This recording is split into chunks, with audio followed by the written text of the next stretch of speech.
Beautiful moments come from beautiful people and beautiful places. Malshej was one such, and now it's time for a bye.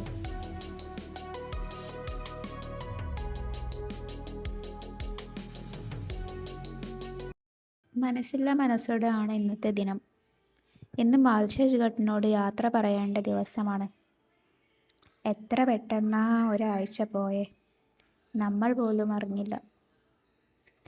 എന്നും ഓർമ്മയിലുണ്ടാവും ഈ നാടും നാട്ടുകാരും. അത്യാവശ്യം കുഴപ്പമില്ലാത്തൊരു സ്ഥലത്ത് പോയി ടെൻ്റ് അടിച്ചു. അത്യാവശ്യങ്ങൾക്ക് അടുത്ത് ഒരു കട വരെ പോയി. ആ കടക്കാരൻ എന്തിനോ നമുക്ക് അവരുടെ കട ഒരു വീട് പോലെ ഒഴിച്ചു തന്നു. ആകെ ഒരു കണ്ടീഷൻ ഉണ്ടായിരുന്നുള്ളൂ. അയാൾ നമ്മളോട് പറഞ്ഞു, എത്ര ദിവസം വേണമെങ്കിലും നിന്നോളൂ, ഒരു കുഴപ്പവുമില്ല, പക്ഷെ നല്ലോണം ഭക്ഷണം കഴിക്കണം.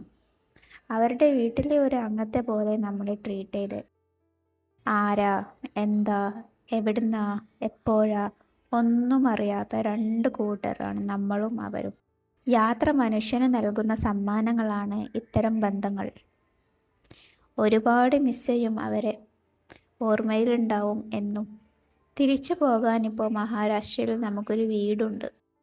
ഒരാഴ്ചത്തെ ഈ മലനിരകളും വില്ലേജ് ജീവിത രീതികളും അതിമനോഹരമായ കാഴ്ചകളും എല്ലാം നമുക്ക് ഈ സ്ഥലം തന്ന സമ്മാനങ്ങളാണ്. നമ്മുടെ ആദ്യത്തെ ടെൻ്റടിയും ആ സ്ട്രേഞ്ച്നെസ്സിൽ നമുക്ക് കിട്ടിയ അനുഭവങ്ങളും പാഠങ്ങളും. അൽഹംദുലില്ലാ, എല്ലാം റാഹത്തായി കഴിഞ്ഞു. ഒരുപാട് നല്ല നിമിഷങ്ങളും ചെറിയ ചെറിയ പാഠങ്ങളുമായി നിറഞ്ഞ മനസ്സോടെ ഇന്ന് നമ്മൾ കുബി വില്ലേജിനോട് വിട പറയുന്നു. തിരിച്ചു വരവ് ഉണ്ടാവുമോ അറിയില്ല, പക്ഷെ തിരിച്ചു വരേണ്ടി വന്ന സന്തോഷം മാത്രം. അടുത്തത് എവിടേക്ക് എന്ന് തീരുമാനമായിട്ടില്ല. എങ്കിലും പോകുന്നതിന് മുമ്പ് ആദ്യം ഹൈദരാബാദ് വരെ ഒന്ന് പോകണം. ആരോടും യാത്ര പോലും പറയാതെയാണ് നമ്മൾ ഇറങ്ങിയത്. എല്ലാവരെയും ഒന്ന് കാണണം, യാത്ര ചോദിക്കണം. ഇൻഷാ അല്ലാ. യാത്രയെ സ്നേഹിച്ച രണ്ട് ആത്മാക്കളുടെ കഥ. ജഫ്രാന ആൻഡ് നസീർ. ഈ കഥ തുടരും.